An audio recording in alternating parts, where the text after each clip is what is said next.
देश भर में आज मनाया जा रहा है ईद उल अजहा का त्योहार। मस्जिदों में मांगी जा रही है अमन और खुशहाली की दुआ। दिल्ली के जामा मस्जिद में सुबह सुबह लोगों ने अदा की नमाज। मस्जिद के बाहर सुरक्षा के कड़े इंतजाम। दिल्ली में ईद उल अजहा से पहले पुलिस मुस्तैद। बीती रात कई इलाकों में की वाहनों की जांच। पुलिस के मुताबिक जांच का मकसद लोगों में सुरक्षा की भावना पैदा करना, सभी से शांति और सद्भाव बनाए रखने की अपील की। बकरीद को लेकर सीएम योगी के सख्त निर्देश। कहा, तय जगह पर ही हो कुर्बानी। दिल्ली में भी तय जगह पर कुर्बानी की एडवाइजरी जारी। मुरादाबाद में ईद उल अजहा से पहले सड़कों पर उतरी पुलिस। बीती रात कई इलाकों में ही पैदल गश्त। मुरादाबाद के एसपी कुमार रणविजय सिंह ने कहा, अगर कोई भी सोशल मीडिया पर आपत्तिजनक वीडियो अपलोड करता है तो सख्त कार्रवाई होगी। नोएडा में भी पुलिस सतर्क। कई इलाकों में बढ़ाई गई सुरक्षा। गाजियाबाद में पुलिस की टीम ने किया फ्लैग मार्च। कानून व्यवस्था बनाए रखने और लोगों में सुरक्षा का भाव बनाए रखने की मकसद से पहल। बकरीद के मद्देनजर यूपी पुलिस अलर्ट। लखनऊ में पुलिस का फ्लैग मार्च। अयोध्या और गोरखपुर में भी पुलिस ने किया फ्लैग मार्च। लोगों से मस्जिद में ही नमाज पढ़ने की अपील की। सपा नेता अबू आजमी की मुस्लिमों से अपील, आपसी मोहब्बत, साफ सफाई और कुर्बानी के साथ ईद मनाएं। ध्यान रखें किसी को कोई दिक्कत ना हो। बेंगलुरु चिन्नास्वामी स्टेडियम भगदड़ मामले में तीसरे एफआईआर दर्ज। भगदड़ में घायल हुए 21 साल के युवक वेणु ने आरसीबी इवेंट कंपनी, टीएनए और कर्नाटक क्रिकेट संघ के खिलाफ दर्ज करवाई शिकायत। वेणु की तीसरी एफआईआर के मुताबिक आरसीबी इवेंट कंपनी और क्रिकेट संघ भीड़ पर काबू पाने में रही विफल। सोशल मीडिया पर फ्री में स्टेडियम में प्रवेश की दी गई भ्रामक जानकारी। सीएम सिद्धरामैया ने अपनी पॉलिटिकल एडवाइजर के गोविंद राज को पद से हटाया। सूत्रों के मुताबिक गोविंद राज ने सीएम को इवेंट में शामिल होने की दी थी सलाह। कर्नाटक सरकार का अधिकारियों पर एक्शन जारी। इंटेलिजेंस फेलियर के आरोप में बेंगलौर के एडीजीपी इंटेलिजेंस हेमंत एम दिमांगकर का किया गया ट्रांसफर। बेंगलुरु भगदड़ मामले में पुलिस ने अब तक आरसीबी के मार्केटिंग हेड और इवेंट मैनेजमेंट कंपनी के 3 कर्मचारियों को किया गिरफ्तार। कोर्ट ने चारों आरोपियों को 14 दिन की न्यायिक हिरासत भेजी। गिरफ्तारी के खिलाफ हाईकोर्ट पहुंचे आरसीबी के मार्केटिंग हेड निखिल सोसाले। 9 जून को याचिका पर सुनवाई। कर्नाटक स्टेट क्रिकेट एसोसिएशन को बड़ी राहत। हाईकोर्ट ने क्रिकेट संघ के पदाधिकारियों की गिरफ्तारी पर 16 जून की अगली सुनवाई तक रोक लगाई। सीएम सिद्धरामैया ने भगदड़ मामले में किसी तरह की राजनीति करने से किया इनकार। कहा, मैंने एक्शन लिया है। कर्नाटक सरकार में मंत्री प्रियांक खड़गे का बयान। कहा, न्यायिक जांच चल रही है, सबूतों के आधार पर करेंगी कार्रवाई। कर्नाटक बीजेपी अध्यक्ष बीवाई विजेंद्र बोले, भगदड़ मामले में अधिकारियों को बलि का बकरा बनाया गया। पुलिस ने जश्न की इजाजत नहीं दी थी। सीएम डिप्टी सीएम के इस्तीफे पर अड़ी बीजेपी। प्रहलाद जोशी बोले, दोनों को लेनी चाहिए हादसे की नैतिक जिम्मेदारी। कर्नाटक के पूर्व सीएम बसवराज बोम्मई ने सीएम सिद्धरामैया पर किया हमला। कहा, सिर्फ पुलिस अधिकारी पर नहीं बल्कि जो मंत्री जिम्मेदार हैं उन पर एक्शन होना चाहिए। डिप्टी सीएम डीके शिवकुमार ने बीजेपी के आरोपों को जवाब दिया। कहा, बीजेपी ने न्यायिक जांच की मांग की तो वो हमने कर दिया। सीआईडी भी जांच कर रही है। महाराष्ट्र के पुणे में आरसीबी के 40 फैंस पर एफआईआर दर्ज। आईपीएल में फाइनल जीतने पर सड़कों पर किया था हुड़दंग। हाथ में लेकर पटाखे जलाए थे। पीएम मोदी कर्नाटक में 15 जून से हो रही G7 शिखर सम्मेलन में होंगे शामिल। कर्नाटक के पीएम मार्क कार्नी ने फोन पर प्रधानमंत्री को G7 समिट का दिया न्योता। पीएम मोदी ने G7 शिखर सम्मेलन का न्योता मिलने के बाद सोशल मीडिया पर किया पोस्ट। लिखा, आपसी सम्मान और साझा हितों के मार्गदर्शन में नए जोश के साथ मिलकर काम करेंगे।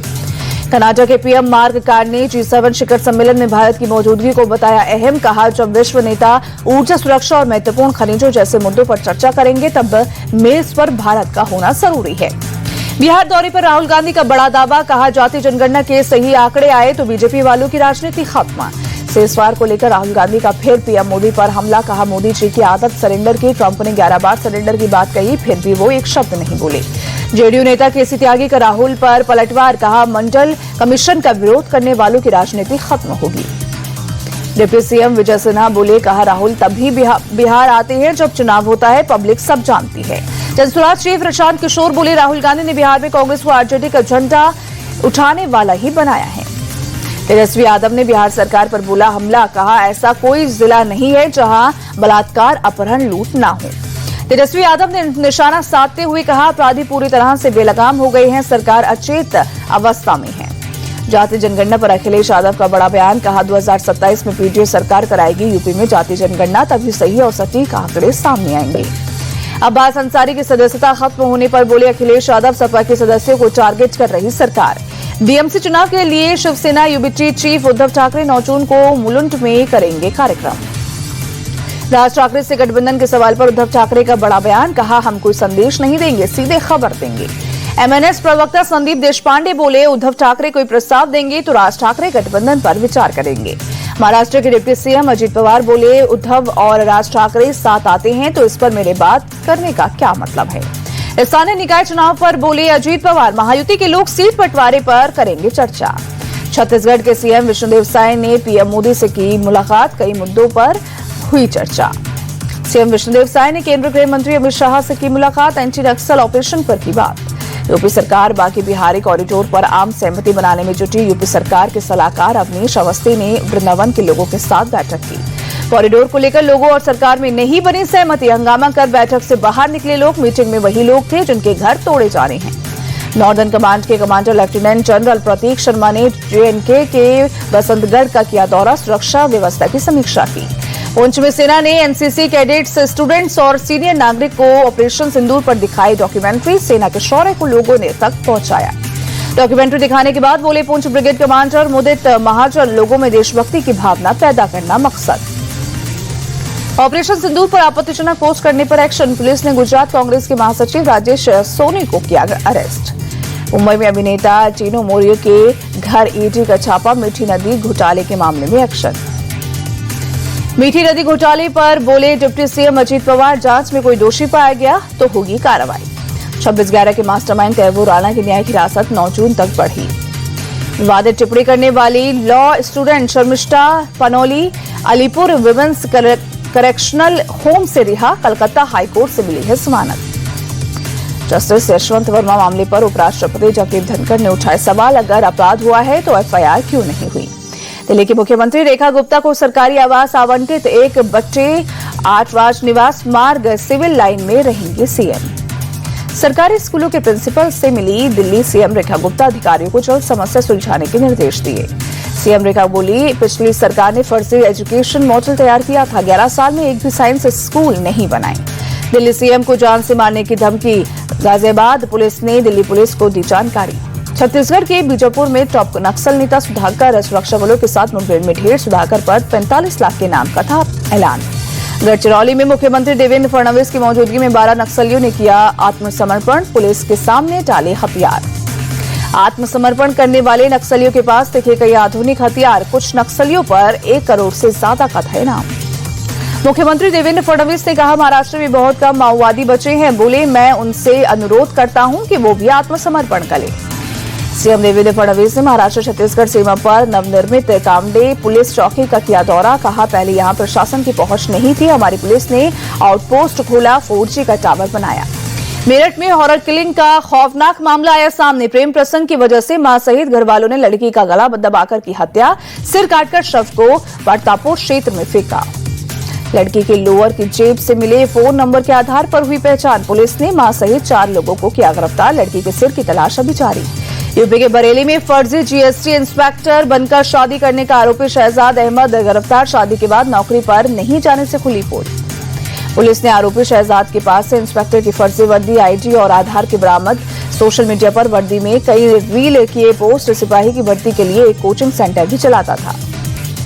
प्रयागराज में झुग्गी बस्ती में लगी भीषण आग, काफी दूर से दिखाई दी लपटें।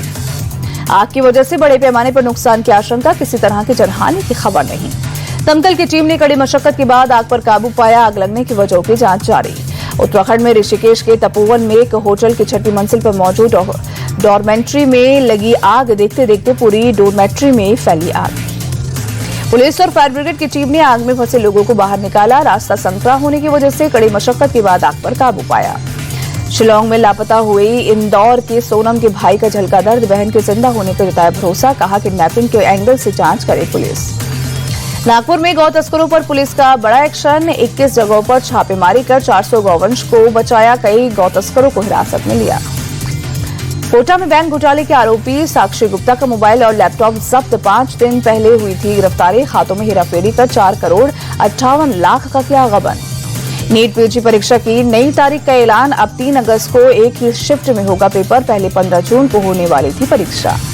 अल्पसंख्यक मंत्री किरण रिजिजू ने वक्फ संपत्तियों को लेकर उम्मीद पोर्टल लॉन्च किया। 6 महीने में कराना होगा रजिस्ट्रेशन। गृह मंत्री अमित शाह ने राजभाषा कमेटी के साथ बैठक की। भारतीय भाषा अनुभाग का शुभारंभ किया।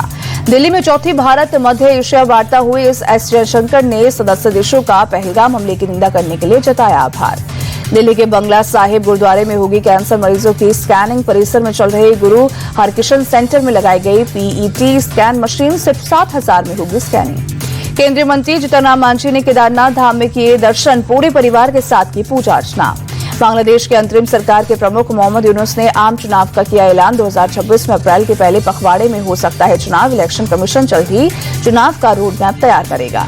भारतीय अंतरिक्ष यात्री और वायुसेना के ग्रुप कैप्टन शुभांशु शुक्ला 10 जून को अमेरिका से अंतर्राष्ट्रीय अंतरिक्ष स्टेशन के लिए भरेंगे उड़ान। एलन मस्क की स्पेसएक्स के ड्रैगन कैप्सूल से ISS पर जाएंगे।